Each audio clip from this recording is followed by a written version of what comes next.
Oh. Hey, everyone. Hi, everybody. I'm Anu.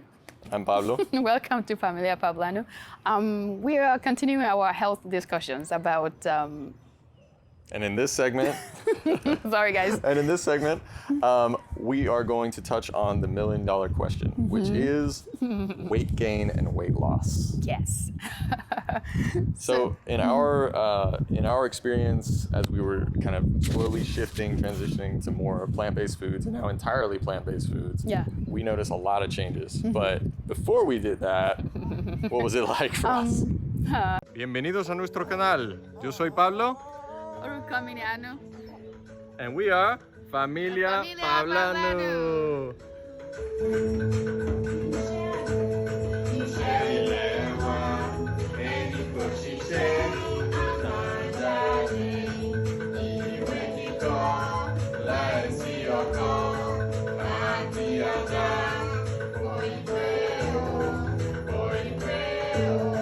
So before we switched to plant-based foods, I mean, we were hitting some high numbers there. We were very, very swollen around. We have joint pains, headaches all the time. If you want to see about inflammation, you can see our other video as well. Yeah. So it was really, really like it was getting worse and worse. Every year that passes on, it looks like we're deteriorating really fast. I think I was worse off. I mean, I know you had it kind of in pregnancy. Yeah, I thought I was very healthy. I mean, I'm the one that would go to the gym. I thought I was eating healthy American diets, you know, but but I mean, looking back now, I was pretty swollen, and I've always have the knee joints, the rheumatism in my joints, but I thought that's part of life. You just deal with it. And also very, very painful period too. I had painful periods and all that stuff. So and then I got pregnant for the first baby, and I had preeclampsia, high blood pressure, and I was swollen again, 40 pounds, and a lot of water weight too, and a lot of fat too. But not just water weight, yeah. Not just water weight. Because once that water weight came down after you gave birth. Okay, and I would run, and I would exercise, and I was still eating the same American food. We were active. We had the cheese, we had the dairy, and we had the meats. We eat all the meats, and I mean, you know what Americans eat. But I realized there's this extra 10 pounds, and it's not going away. And then also swelling in the joints. Then it doesn't matter any on unnatural amounts. Yeah, it doesn't matter if it's 5 pounds or 10 pounds. It still will affect you, your body, anyways. So I had 10 pounds going into the second pregnancy. That wouldn't come off. And let me tell you the difference a 10-pound extra makes. Now moving forward to fourth pregnancy, when I didn't have any 10-pound extra weight, I didn't have any extra weight. I was realizing, looking back, that 10 pounds, it made second trimester seem like it's unbearable. It makes a little thing, it goes, I have hypertension in the middle of second trimester, for example. And third trimester, I don't even talk about that because I'm already, going to preeclampsia. Just that 10 pounds that I carried over. And just so you know, it's not just the baseline, it's what you're doing every day that causes that baseline to be up, right? Because otherwise you would lose that weight. Right. And go back to your baseline. That means that 10 pounds, it's not like, oh, I just had 10 pounds and it's just sitting there. No. You're maintaining that extra 10 pounds. Yeah, oh yeah. So whatever you're doing that's hurting your body, even if it's just that amount, it means you're doing something constantly. Because it's not, like you said, it wouldn't come off. It won't come off because... Anything that because... doesn't come off means you're still doing something. Right, that's making it... if you bring that still doing something into pregnancy, right, it's going to be exacerbated. Exactly, because... Pregnancy exacerbates everything. We call ourselves considered fit. We will exercise and we will go to the gym. You're running and doing exactly. all that stuff. But why isn't this weight coming off? And I mean, when I run, I just become a little bit soft, and I would check the weight. It's still there. Maybe I lose like 1 or 2 pounds. But then, water weight. But it goes right back to 10 pounds. So it never goes off. So yeah, like you're saying, it's something you're doing constantly. Yeah, so we we eat American food, so with the meat and the dairy. American, Nigerian, West African. Right. Yeah. I mean, lots of salt, lots of oil. Palm oil. And the good oils, right? Like olive oil. Lots of those. And then the dairy, we had a lot of cheese. We do a lot of quiche, lots of eggs, and lots of, what else did we eat? Meats, all of the meats, chicken and all of beef. And we did all that meats. Anyways. Goats and lots of goats. Lamb. A lot of that. Everything. So we loved our meats. Yeah. So by the middle of we have 2 babies, and then we're looking like, okay, life has hit us, and we are in our late 20s? We didn't even talk about me, but for me, so So I thought I struggled with maintaining a good weight. Yeah. Right? So throughout college, I was like 175, something like that. And the height that I am, I was like, that's not that great. So I would pack on, another 10 pounds every holiday, and I'd be like, okay, I can survive the winter then, right? And then I would go back to university. But the thing was, and I would try. I mean, I was eating all these fats and stuff, but my metabolism, just kept it down is what I thought. But I still, had pain and stuff like that. I still couldn't do things. But then it was actually right after we got married, and I was in Spain for a number of weeks. Yeah. You came back with 20 pounds. I came back over 200 pounds.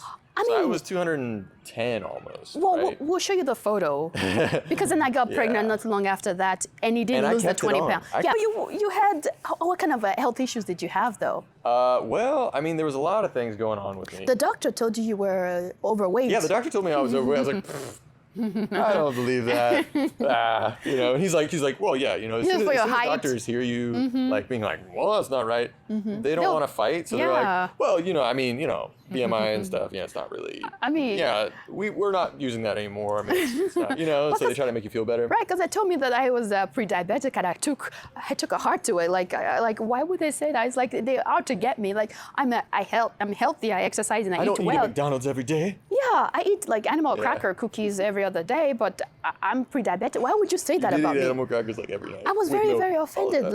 Like, why are you wishing bad luck on me? Like, no one told me it is what you eat. It's what you eat. Yeah. And I remember when the midwife came after Tulio was born, and I was like, this pregnancy was tough on me. How can I make it better the next time? And they're like, you could change what you eat, because I see you eating donut, and there's this crumb of donut. If you haven't seen our wedding, birth video, go see it. You were shoving donuts in my mouth. That's funny.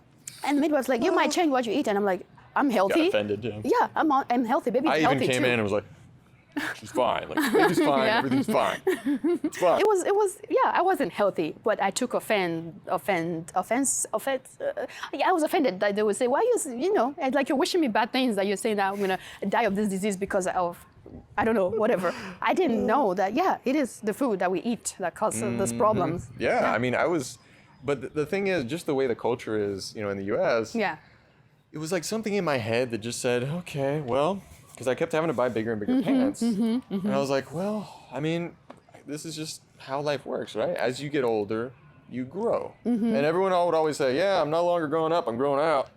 And I would kind of laugh at it and stuff, but those things stick to you. They stick in there. And it was really like, okay, well, I better buy, I was like, okay, I was 33 for a long time. I was 32 for a while, and then I was 33, and then I was like, okay, well, I need to be buying 34s. Just to accommodate. To get ready. Accommodate I'm going to be growing. I just took it as that's how life is. And all the movies I'm seeing these days, they show older people when they get older, even cartoons. They get fatter. They just get rounder and bigger. Which is what happens in the U.S. if you're eating American food. Yeah. So, and today on the radio, the NPR, and I heard that America this year, or the statistics showing that the life expectancy is at an all-time lowest in America. It keeps dropping, and it's at its lowest point this year, or something like that. I'm like, and they were saying something like, what causes it? I didn't listen to the rest of it, but I'm like, go back to the food. We gotta go back to the food. It's the food that is causing the problem for us.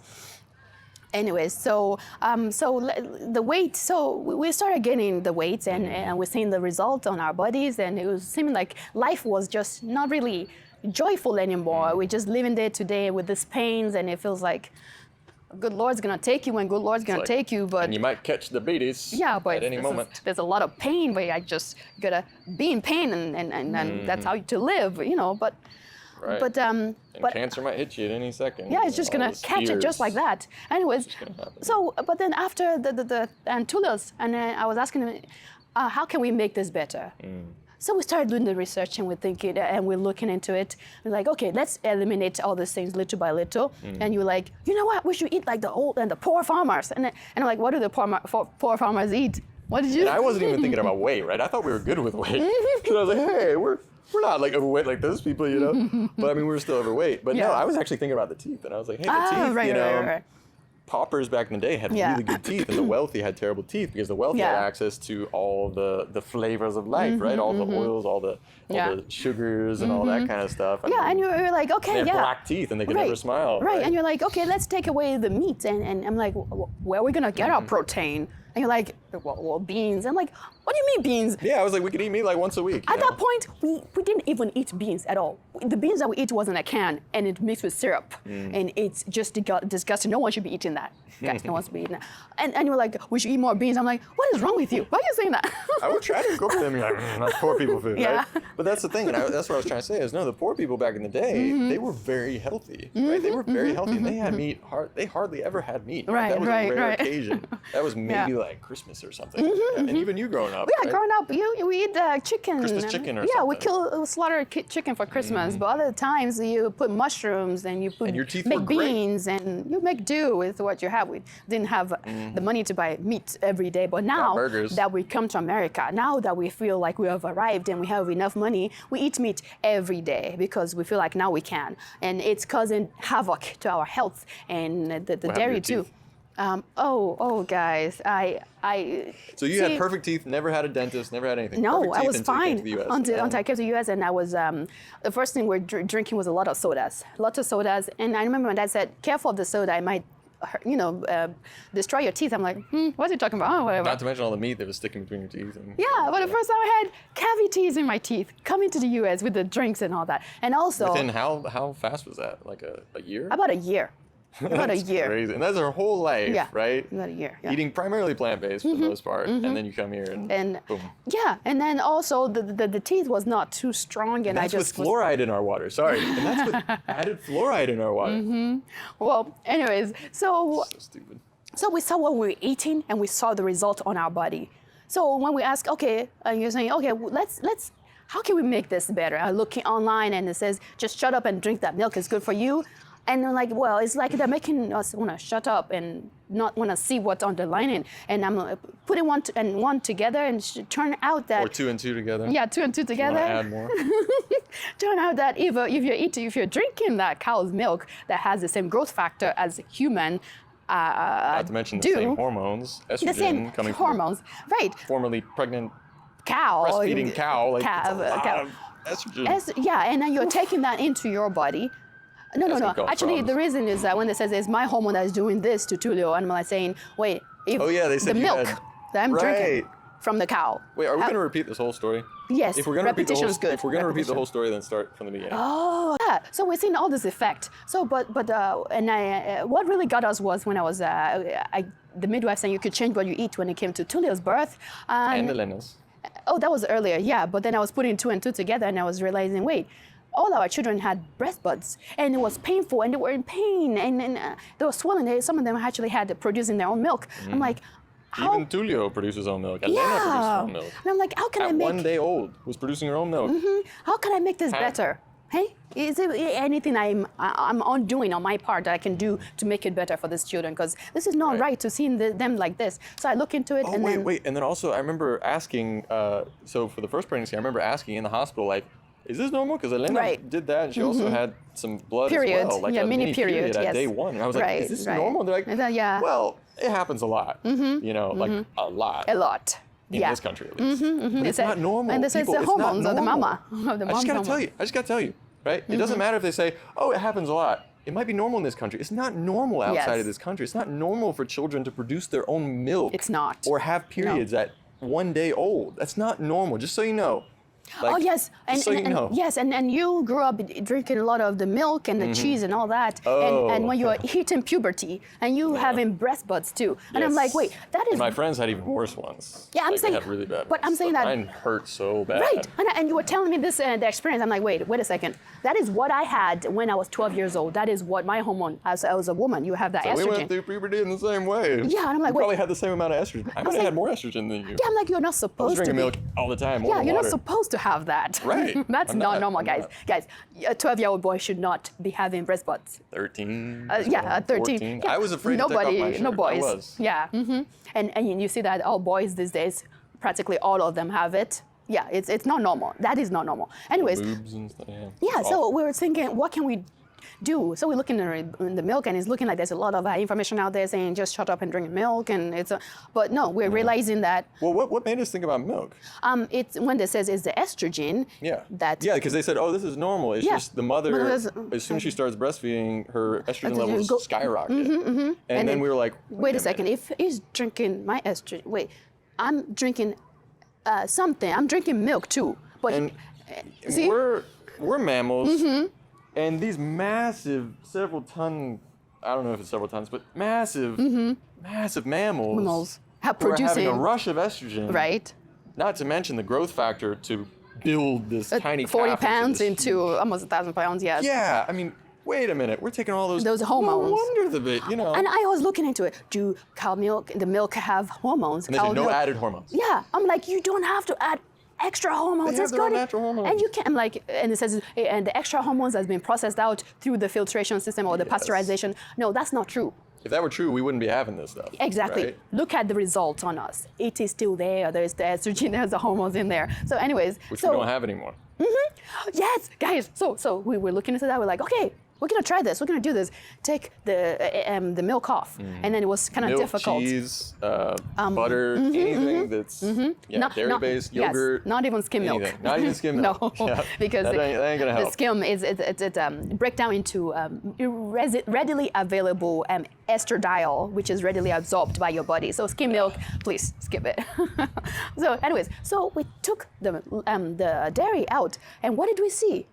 The fourth pregnancy, there was no dairy. That we already changed our food about 6 months before I conceived Raphael, our fourth. And I see that when I was born, the breast bud was not there.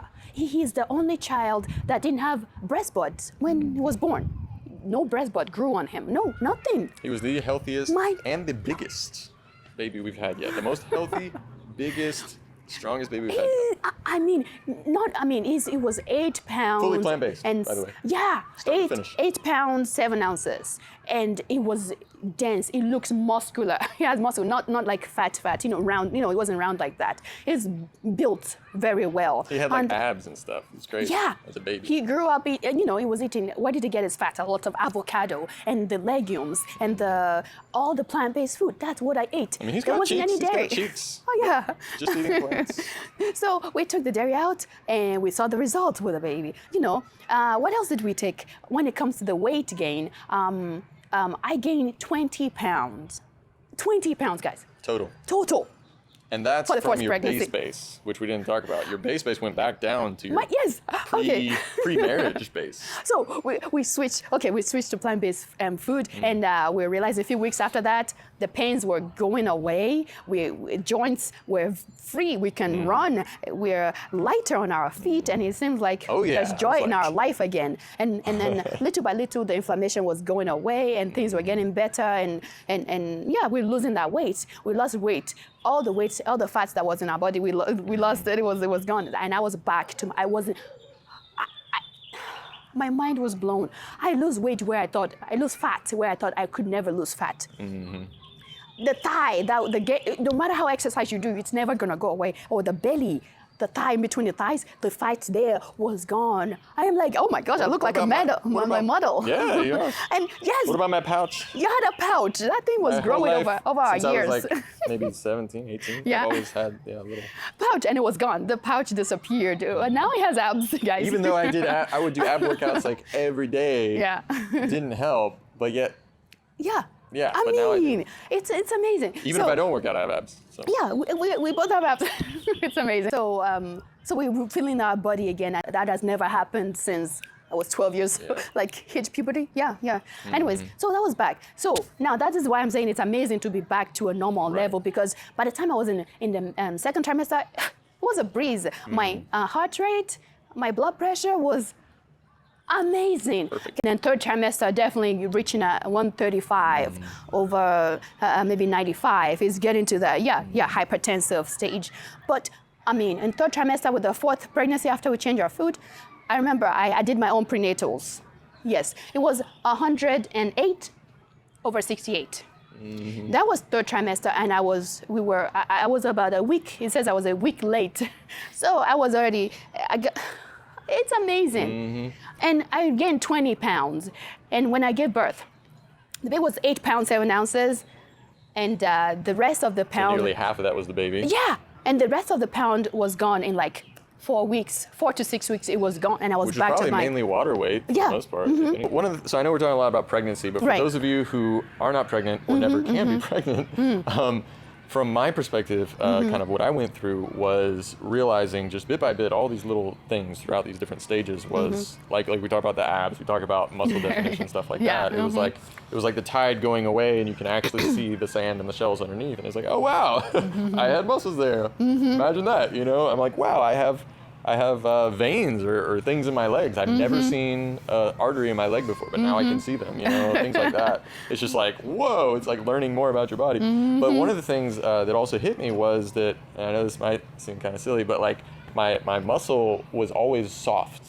Like no matter how much I worked out, my muscle was never soft. I never had those hard, you know, muscles or anything like that. Right. And you know, it's just something I noticed. And then I would always be like, man, even if I'm like really tense, you know, my finger still just goes into it. You know? And it's that marbled meat, right? Like those nice steaks that you like, those beef steaks. Well, guess what? That is how you're gonna look if you eat it, right? You are what you eat. So those nice marbled steaks are gonna make you marbled, make you soft and squishy. So that fat, it was even, because you can even say, hey, look, I'm thin. But guess what? You still got fat in between your muscles and in between your guts, right? Yeah. Like it's all in there. You got hidden fat. I mean, people can be diabetic and skinny, right? People can be have issues, right? Because that fat hides in different places. It's not always on the outside. So, anyways, so the point is now my muscles are like really like defined and like rock hard. Like like they hurt. Like if I were to hug you, like it would hurt your face, you know, like it hurts because there's no more fat. Right, and it's not like you did some extra curriculum class of gym to get that. Yeah, I didn't do CrossFit. We just kept doing the same workout we've been doing for 5 years, you know, and that was it, you know. And even that, I can't even do that often sometimes if I'm really busy at work. But but another thing that I wanted to add was about the weight. We talked about your baseline, but my baseline, I realized I had to go back way back. So the last time I had any sort of muscle definition, that's where we got to go back to. Right. So if I went back to when I was 15 to where I was like, okay, I actually could see my muscles then, you know. And just because I grew so fast, my metabolism was going so fast, whatever I had either got used up or whatever. Right. And I actually had muscle definition. So at that age, that's the weight I am now. So what blew my mind was that my base weight was, once I finished growing, once I was at, you know, my puberty level, you know, was up there, everything. You know, I was already done, essentially, developing, and that was about 15, 16. Yeah. So that is actually how I'm supposed to be the rest of my life. Yep, no extra getting around on the belly. I'm not supposed to get bigger. I'm not supposed to have, you know, all this stuff. I'm supposed to be that way, you know. Unless I'm like, you know what, I'm going to bodybuild, and that's going to be my career. In that case, I'm going to have to eat a lot of food. I'm going to have to waste a lot of money doing that to build up my muscles. And also affect your heart the same way as being extra fat on your. Right, because I'll need extra blood. I'll need extra everything. Extra weight, because if you're eating the American food, no matter how much workout you're doing, it's not going to get rid of the bad effects that's going to have on you. It might look like, oh, I got some muscle or whatever, but that cancer is still growing, you know. I mean, that diabetes is still there, or it's on its way. You know, how would you know? You having that headaches that wouldn't go away, or that comes on and off, or you have those joint pains. You have those pains here and there. That's your body. You get injuries, joint injuries easily. Or you have wounds that won't heal. Yeah, wounds or joint injuries that just don't heal. Or when they heal, the wounds, it's bumped up. It just shows that you're inflamed. You got inflammation. You're swollen. So don't think that, oh yeah, I mean, I'm good, and don't think that cancer is just gonna come overnight. No, it's years of growing. You know, of going from tumors to cancerous cells. You know, so whatever food you're eating is either growing those cells, those cancerous cells, or actually healing your body. Right. Screening doesn't stop it. It just finds it. Right. And by the time it's probably too late, but nothing is too late. It's never too late to change the food that you eat that will heal your body. We've heard stories. Food that heals. I mean, it's amazing when people say it. We are a testimony that it's true. It actually does work, and it actually, it's amazing. So now when we change the food that we eat and we're seeing the results. I mean, at first it was very tedious trying to cut those vegetables and things like that. I'm like, I don't have time for this. But then I look at you, and I look at our children, I'm seeing the result on them, and I'm like, it gives me this joy to keep going, and I'm like, I'm gonna put that more onion and more garlic and that ginger and all the greens and all of that, fruits and the vegetables, because now I'm seeing the result. It's not like you take it and you're waiting like a year to see. No, it's right away. First of all, you see the pains are gone, and now you're seeing that, oh my gosh, physical, I'm healing faster, which means whatever's happening on your inside is also healing faster, and it's healing very well. It's not. Yeah, so it's amazing. Anyways. And if you want to see a little bit more about what our philosophy is not removing things from your diet, our philosophy is replacing them. Because if you don't replace something, you're just going to go right back to whatever it is. And diets very often are removing things from your diet, right? And it's like, no, you have to change your lifestyle. You have to change the way that you eat, the way that you cook, the way that you do things, And so we already mentioned this already in our inflammation video, like how to help inflammation. But in addition to that, about kind of how you replace, oils and sugars and fats and things like that. And so in our case, when it comes to milk, we didn't mention this, but it was changing to soy milk at first, right? Because we were like, because we use milk for all sorts of stuff, right? And we're like, we put this in our, in our hot cereal, our, oatmeal and stuff in the morning. We put this in my tea, right, and things like that. And we just had to have it, so we did soy milk. But we were really afraid at first because I had been told, like every good American, that in this kind of weird way, this kind of like sidelong way of, it's got estrogen. Right. It'll mess with you, stuff like that. And it's like, and that was another thing we had to look up. It's like, wait a minute. But again, they're not saying that cow's milk, they don't talk about the estrogen. Don't talk about that one. But go and talk about the soy milk estrogen. Which is phytoestrogen, right? And phyto is it means it's gonna eating and destroying your And so I was like, it's got phytoestrogen, right? And I would say that, like in Egypt, saying, phytoestrogen. That's why I can't take soy, because it's got phytoestrogen. Without even knowing what phytoestrogen is. Right. I was just an idiot, just saying this crap. Like I think it's the estradiol and things like that. So it's like the actual like mammalian estrogen that we produce, that cows produce, that horses produce, donkeys, dogs, they all produce the same thing. And which means if we're getting estrogen from another animal and basically injecting it as through our bloodstream and through our food and stuff, that's just like getting them and injecting us like steroids, it's the same sort of thing. So like any sort of thing like that is going to affect you immediately. That's actually foreign estrogen that you're adding to the estrogen body, or whatever other hormones you got in your body, right? That's bad. But if you're eating something that has phytoestrogen in it, that actually eats the estrogen, actually breaks down whatever estrogen's in your body. So it's not actually a foreign estrogen going in your body. It's a form of, I don't know if it's an enzyme or what it is, but it actually breaks down the estrogen. And that's why they recommend it for people who they've been diagnosed with breast cancer, for example. It's just, or for women in general to. If you want to take soy milk, for example, because it helps to break down estrogen, so you don't have the excess that will proliferate the mammary gland that makes it proliferate and start going into cancerous cells. But and that was actually something I had seen a TED talk of from a woman from Bolivia years before, and I had shown it to you. And I was like, this is interesting. And that got me thinking about the meat, because she came from Bolivia, was fine, super healthy, came to the U.S. to study, and within I think 3 months, she had the worst like endocrine system problems. I mean, ups and downs, estrogen everywhere, periods everywhere. Terrible. And the doctor said, okay, and this was a good doctor, I guess, because he said, okay, stop with the meats, stop with the milk and any sort of dairy products, right? And just eat meat like maybe once a week or something like that. So she did.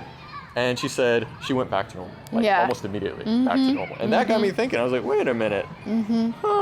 So now we see the results, so it makes us wanna keep going. Like for me, I cannot go back because we sometimes we'll go to the restaurant, we eat some kind of food, but we also see the result in our body. We see next day. We see that pain come back right away. 24 hours, you see the result. So we're like, this is it for us. We can't. There's no going back because we see what it's like to go back. And don't think, oh well, that's terrible. I don't want to be fully plant-based, Whole Foods type stuff. For eating even a donut to hurt me. But the thing is, it's your body telling you you've eaten poison. You shouldn't be doing that. That's all. And your body should be telling you that from the beginning. Exactly. Right? Those are nerves that are supposed to be functioning. But as you know, with diabetes and things like that, it numbs them.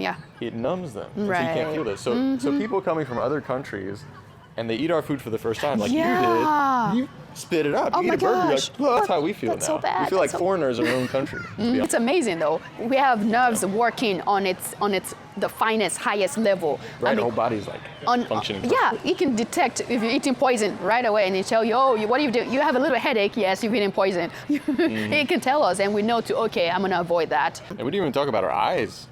Oh my gosh, guys. So glaucoma runs in my side of the family. Glaucoma is caused by inflammation. Yes, inflammation. It can even cause blindness. Yes, it causes. I do have some relatives that are blind because of glaucoma.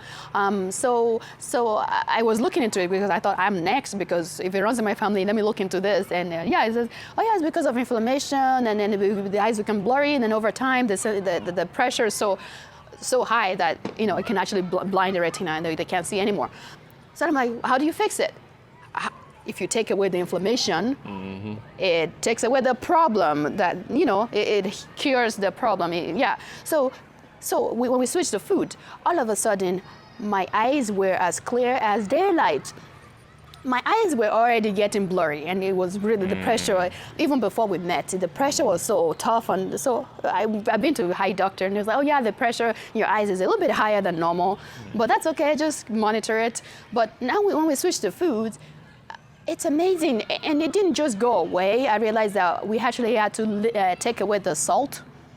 That's after we already switched to plant-based food, but then we took away the oil, and then we took away the salt. Then I saw the result on my eyes. Actually, one of the worst thing for your eyes and for your blood pressure, anything that can increase your blood pressure, we increase the eye pressure too. So when that pressure is gone, it was taken out, the salt's taken out, the pressure is all of a sudden back to normal. Now, it's amazing to be able to see better.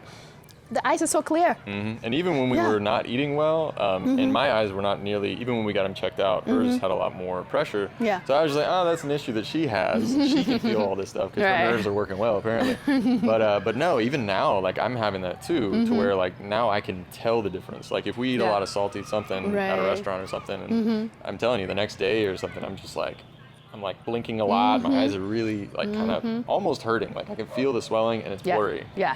So like even now I can feel it. So it's like once you get back to your baseline, you can suddenly feel everything. Yes. Like you said, you can tell if something's poisoning you. You can tell if something's like, that I shouldn't have that. Yeah. Right? That's gonna mess with me. Yeah. So it's amazing. So think of any kind of health issues they have. The root cause is inflammation. If you can get rid of the inflammation through the food that you eat, you can get rid of the problem. So we gotta go back to the food. The food is the problem. The food is also the cure. We gotta go back to the foods that heal. Plant-based foods are the food that heal. Nothing else out there, no matter how it says medicine or this and that, that's supposed to heal, and they put in the chemical. Made from plants. Right. All the medicines are made from plants. So medicines out there is not gonna heal you, but foods, plant-based food will heal you. One of the questions that I think people are going to have for us is, okay, you've talked about plants. Right. What do you actually eat, right?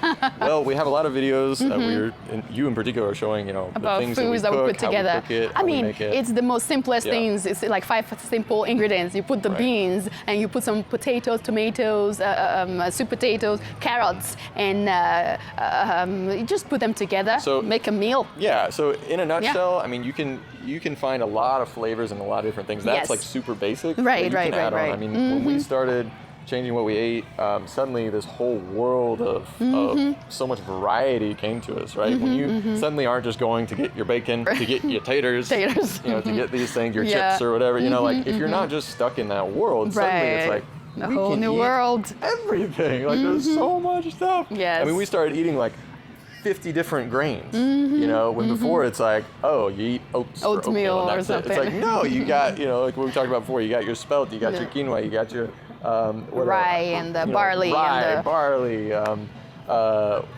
what's the one, sorghum, millet, all these things sorghum, I didn't know how to access, these sort of things. And then also the fruits, all these different fruits, tropical, local, all these things, wild things that grow outside. I mean, things in your yard even. I mean, there's like everything is edible, and you're like, oh my gosh, and they have all this good stuff. Yeah, it's amazing. It's just mind-boggling. And you go to the store and you're like, hey, now I have all this extra money in my pocket because I'm not eating these exorbitantly priced meats and stuff, and the eggs processed and dairy and eggs and all this. Right. So it's like I've got all this money. I'm going to buy pistachios. Right. And those pistachios will last you a long time because they got so much, things like that. Yep. You're like, normally you're like, those are expensive. Those avocados not and worth it. Yeah, the nuts and the... too expensive, No, we eat avocados like it's our job. We eat these things because suddenly you got money to buy these things that are actually good for you. Yeah, and then you buy in bulk the grains and the legumes. I mean, you save a lot of money buying in bulk. All different types of beans, more beans than we've ever had before. Right. Like, so many varieties, so many different sizes and stuff, so many different flavors. And that's the thing, the flavor just comes out. Everything tastes better. It's just amazing. But the main, just boiling down to one concept, it's whole foods, which means nothing that's being processed. Right? Not even like what do you call that? Noodles and stuff. Like, I mean, sure, we might do that sometimes, but even those can kind of affect you because they've been broken down to a certain point. Yep, that's true. But the thing is, like, just whole foods. Right? Yes. Like, if you want something, if you want a fruit, you just get an apple. If you want potassium, you just get if you're low on some nutrients or something, go back to the basics, go back to the plant fruits and stuff. Right, you need something to sweeten your oatmeal or something. Get a banana, strawberry, blueberries, whatever things you can put in there to make it sweet. Yeah. If you want something that's sour, right? You get lemon, you get lime, you get tamarind, anything that's sour. Because we use sour instead of salt, or vinegar too. Vinegar is also something used. So that ends this segment or episode of talking about the food series or the health. Anyways, I hope you guys enjoy it. If our videos pique your interest, please like and share and subscribe to our channel, Familia Pablanu. Thank you so much. We'll come back again with some more videos. Until next time, adios. Bye-bye.